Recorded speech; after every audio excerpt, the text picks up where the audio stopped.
¿Qué tal? Muy buenas noches. Yo soy Mariana Hernández Carrillo y a nombre de Genaro Lozano te doy la bienvenida a Punto y Contrapunto. ¿De qué morimos las y los mexicanos? Además del Censo de Población 2020, el INEGI ha dado a conocer esta semana cifras preliminares de muertes violentas y muertes por enfermedad. La COVID se ubica como segunda causa de muerte y los homicidios bajaron ligeramente. Veremos qué lectura dan nuestras y nuestros panelistas a estas cifras. Y frente a la COVID, estados y particulares ya están autorizados para adquirir vacunas contra esta enfermedad, pero no hay abasto.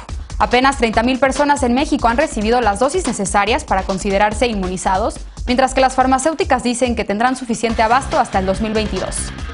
Ayer, la Secretaría de la Función Pública dio a conocer una nueva inhabilitación. Alfredo Castillo Cervantes, exfuncionario cercano a Enrique Peña Nieto, omitió declarar cuentas por 18 millones de pesos. ¿Son efectivas estas sanciones? ¿Cuál es su impacto? A ver qué dice la mesa. Estos son los temas de esta noche. Quédate con nosotros que ya empieza Punto y Contrapunto.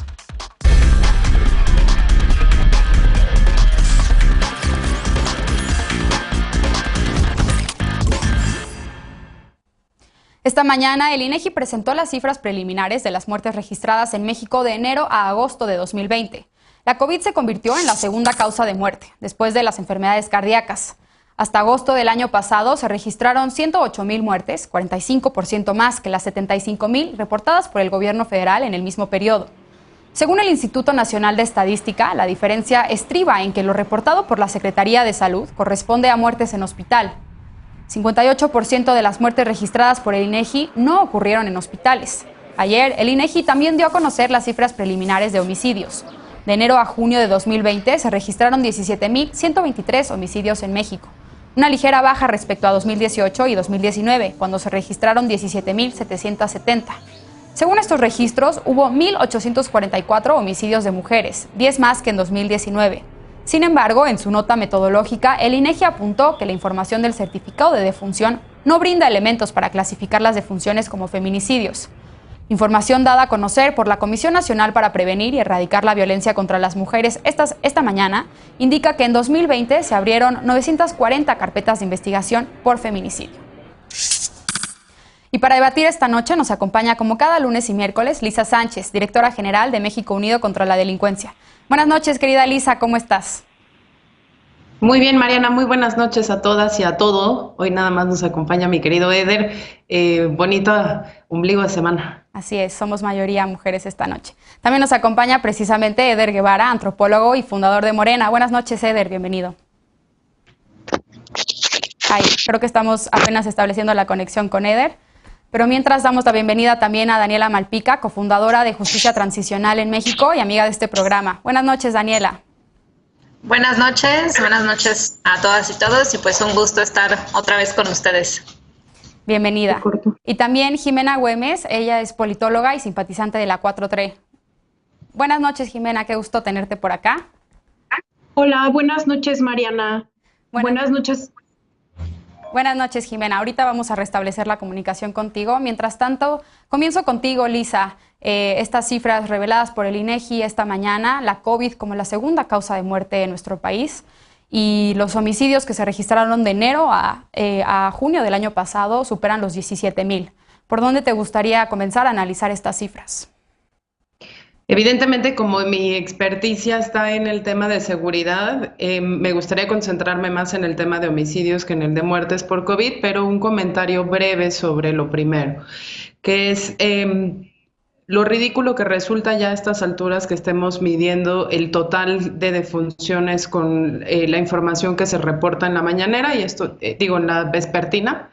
Y esto no tiene que ver con que se deje de reportar esos datos, sino con que tendríamos que ajustar a que esos son las defunciones que se conocen en sistema hospitalario, aunque no son el total de las defunciones que estamos contabilizando.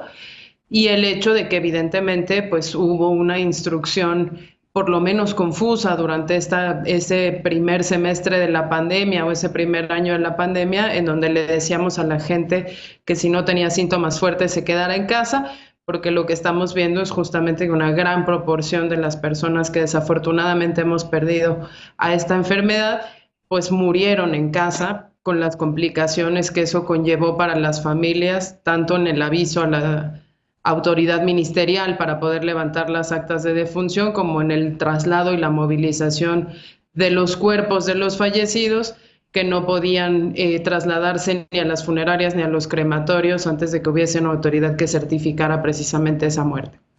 Ahora, en términos del tema de los homicidios, creo que hay buenas noticias en el sentido en que el registro de INEGI varía y tiene diferencias con los registros que se reportan de las fiscalías, que son los que nos provee el Secretariado Ejecutivo del Sistema Nacional de Seguridad Pública, que contrario a lo que nos está diciendo INEGI, para ese primer semestre o de enero a agosto de 2020 reportaba un aumento de 2.2% en el homicidio y feminicidio, algo que no necesariamente está corroborando el INEGI, pese a que tenemos que tomarnos con un grano de sal estos datos porque son preliminares, se van a confirmar en el mes de julio con los totales y estatales desagregados por sexo también como cifras preliminar, y no vamos a tener la cifra final del 2020 sino hasta octubre de 2021, que va a ser el primer año que el INEGI nos va a dar estos datos antes del mes de diciembre del año posterior. Creo que esa buena noticia hay que recalcarla. Sin embargo, yo estuve leyendo varios de los informes estadísticos y de los informes de riesgo país que hacen muchísimas empresas y centros de estudio, y en ellos lo que sí se coincide, y que en esta discrepancia de los datos contra también la disminución potencial de otros delitos, es que tenemos que seguir descontando el efecto de la pandemia.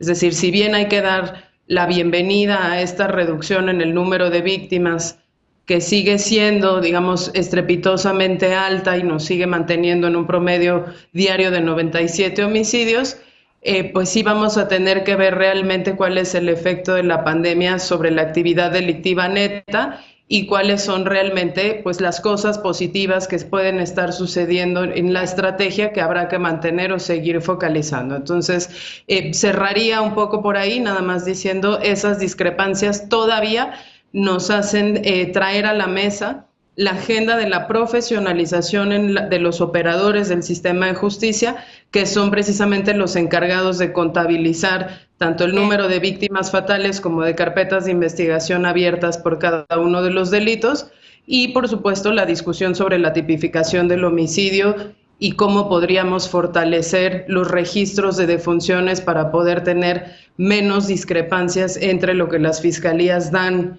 como feminicidio y lo que se puede obtener a partir de esos certificados de defunción. Bien. Eder, ahora voy contigo. ¿Cuál es tu análisis sobre estas cifras? El INEGI reportó un exceso de mortalidad de 37.9%. ¿Qué decir de este número? Desde luego es atribuible a que la COVID es la segunda causa de muerte, pero también pudo haberse reducido este número, este exceso de mortalidad. A ver, es la segunda causa de muerte para hombres y tercera para mujeres. Sí, pero en promedio es la segunda, ¿no? López-Gatell desde el año pasado dijo que iba a haber un subregistro. Él incluso fue muy criticado porque dijo que podría ser de la tercera parte de los registros que había. En todo el mundo se están haciendo subregistros porque ahorita la prioridad de los estados es atender las necesidades de cobertura de salubridad y también, por supuesto, ahora el asunto de la vacuna. Sin embargo, creo que abonará a la comprensión y a dimensionar de manera adecuada el costo de la pandemia en la humanidad. Estudios como estos que está haciendo el INEGI. Al final de cuentas, si el control pandémico es un tema de Estado, que tiene que atender todo el Estado, todos los poderes y todas sus instituciones, bueno, ahí claramente el gobierno federal está enfocado en garantizar que haya suficientes camas, suficiente personal médico en todo el país, también ahora que haya vacunas suficientes.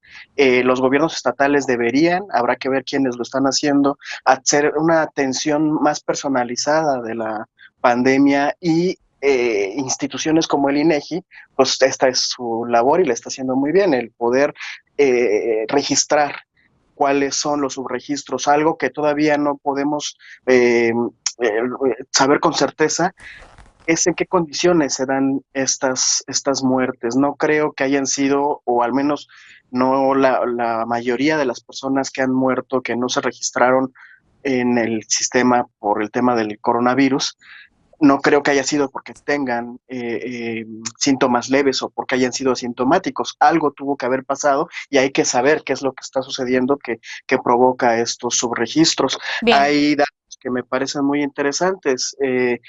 Hay una máquina que se compró, que el gobierno mexicano compró, que en ningún otro país de América Latina existe, que es la Cobra 8000. Cuesta 49 millones de pesos y tiene la capacidad para realizar más de 200,000 pruebas al día, pero no las realizan, no están utilizando en toda su capacidad esta máquina porque no hay suficientes pruebas, suficientes insumos. Bien. Porque está explotada, está rebasada la capacidad productiva de estos que se necesitan para hacer los registros en el mundo, igual que la vacuna. Entonces, para saber con más certeza el tema del cuánta gente está contagiada de coronavirus, por supuesto que tiene que haber más pruebas, pero el mundo está colapsado ahorita en la producción también de pruebas eficaces y reales. Bien.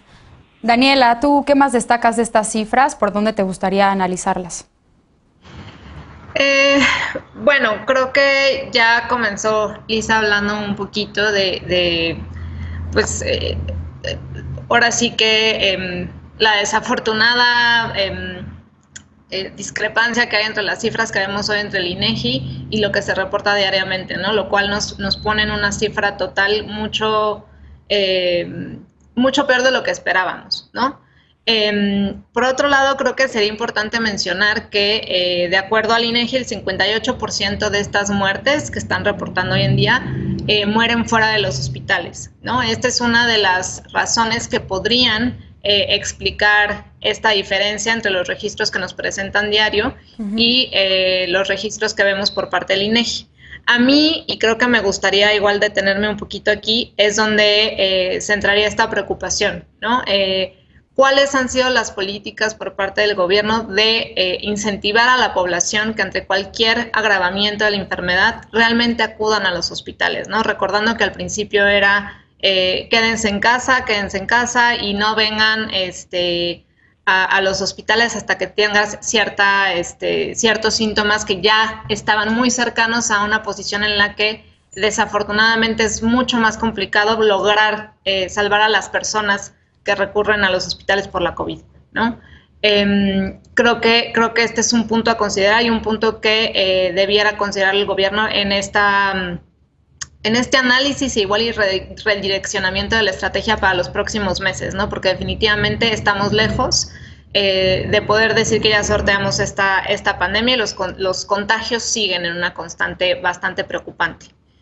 Y por el lado de las muertes por homicidio, de la misma manera, creo que es de celebrarse de cierta manera que vemos un decremento, pero también con cautela, ¿no? Si bien, por ejemplo, hubo otros delitos que bajaron mucho más, a mí me preocupa que haya sido tampoco el aumento del delito de homicidio, tomando en cuenta que la mayoría de las personas, el efecto COVID, ¿no? Nos quedamos en casa y que los demás delitos sí tuvieron un incremento mucho mayor, ¿no? Esto nos habla de que bajo condiciones normales igual y podría ser el caso de que la violencia homicida hubiese seguido aumentando, ¿no? Y fue un poco el caso de los feminicidios, ¿no? Que sí tuvieron un leve aumento y que organizaciones feministas estuvieron constantemente diciendo que la violencia en casa iba en aumento, Así es. La violencia de género, ¿no? Así es.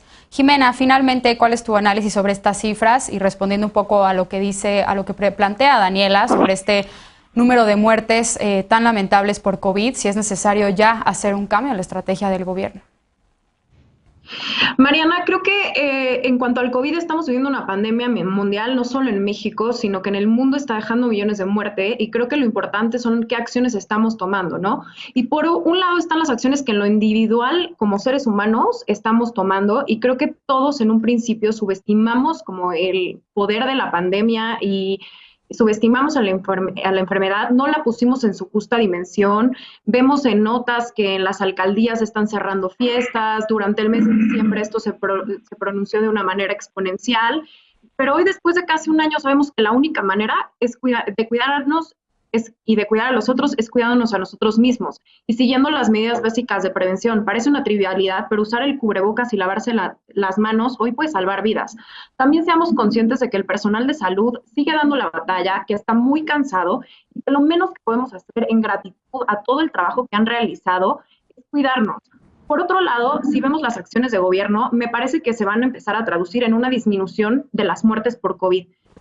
Sí tenemos una tasa de letalidad superior a la tasa mundial, pero se está haciendo un gran esfuerzo para que todos tengan atención y esto se ve reflejado en acciones como la atención a quienes no están afiliados por parte del Seguro Social, en la habilitación de espacios como el Centro Banamex, donde hay más de 850 camas, y hace poco el director del IMSS reportó que por lo menos se habilitaron 7,000 camas adicionales para COVID.